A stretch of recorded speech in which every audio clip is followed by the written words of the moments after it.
Hi, and welcome back to Inspired to Game. I'm Sean. And I'm Lola. If you enjoy what you see here, please support our channel by subscribing down below. And if you've already subscribed, thank you very much, but there will be no foolish wand waving during this video. In this video, we will be talking about Potions and Spells. This is a fun, family-friendly card game coming to Kickstarter soon. Before we start our review of this game, we will give you a quick overview of how to play it. Wands not included.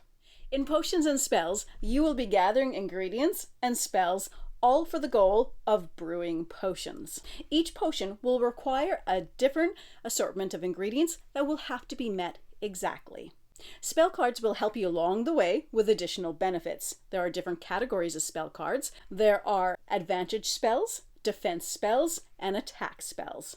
In a 3+ player game, an attacked player gains the shield card, which ensures that the very next attacked spell cannot be played on them. Dragon crystals are worth additional points when placed down in groups of 3.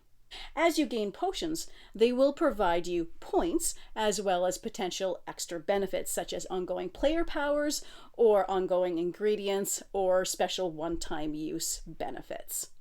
The first player to get to 25 points wins the game. And that's how you play Potions and Spells. First of all, I want to say I love the art in this game. It's subtle, but there are rainbows everywhere. There's lots of color. The colors are one of the things that I really love about this game. It's just every single card has elements of every color on it. So it's whatever your favorite is, you're going to find it. Yeah, it really adds to the ambiance of the game. It's nice, family friendly. We've played it around with our kids and it's definitely a hit around here. It's something you can play with anybody, nice and light, but it's got a fantastic themes. So if you like magical themes, this is something to look into. One of the things that I like about this, there is a bit of a take that mechanism with the attack spells, but it's actually quite minor. So it wasn't something that impeded our games as being a couple that's not huge, or a family not huge on take that mechanism. So it was minor. And when we're playing with more than 2 people, you actually have the shield card, which helps to make sure that nobody's feeling ganged up on. So if somebody attacks me in a round, well, now I'm shielded for the very next attack, so it has to be on somebody else, whether that's coming from me or another player around the table. That is a nice friendly mechanism to keep things a little bit more equitable in the game as far as spreading out the take that, which is still very minor. It might be like, ask for an ingredient, ask for a dragon crystal, nothing that's going to make or break your game most of the times. Yeah, make somebody skip a turn, just very minor stuff. And a lot of times it's random. You get to ask for an ingredient that you think they might have. If they don't have it, obviously you don't get it. And there's a nice little bit of engine building with this game too, because as you gain potions, if they have a player power or if they offer you an ongoing ingredient, well, that really helps you moving forward in the game, and which has that little bit of a satisfaction that you get from a little bit of an engine builder.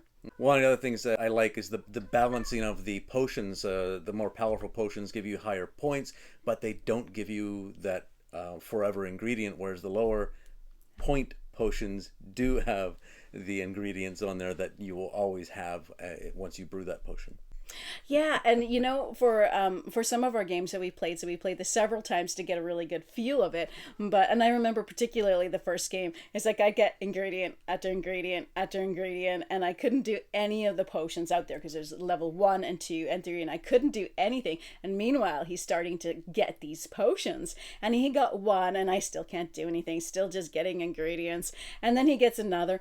But then something magical kind of happens because there is a good distribution of the various ingredients that are required for the different potions, that suddenly I now have enough cards that I can start to do something, so I can get a potion now too. And then on my next turn, while he's now gathering ingredients because he's already got potions, I can do another potion. And sometimes I can now do a third potion, and I've now caught up to him.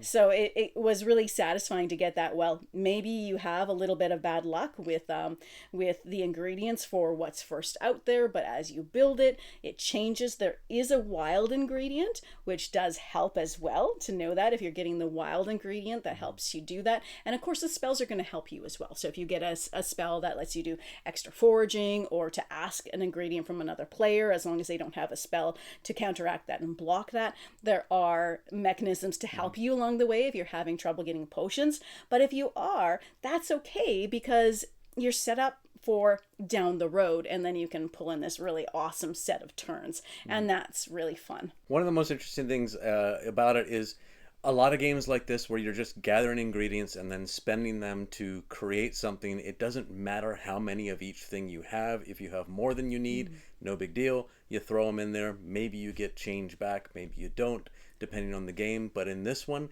it totally matters how much you have. If you need 3, that's all you can put in. If you have 4, that's too many. It's basically, this is chemistry.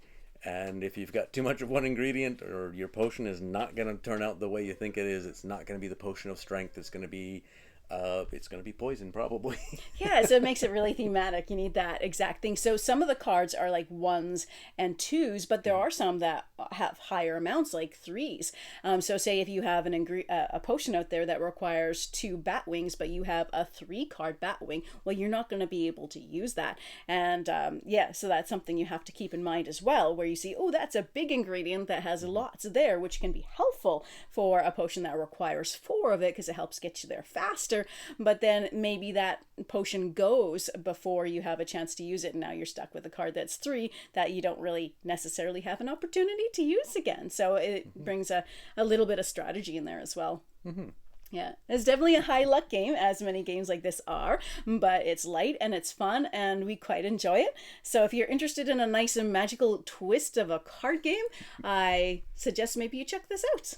We will have a link to the Kickstarter down below when it gets published. All right, well, thank you very much for sticking around with us. Check out some of our other videos as always, and happy gaming, folks. And potion brewing.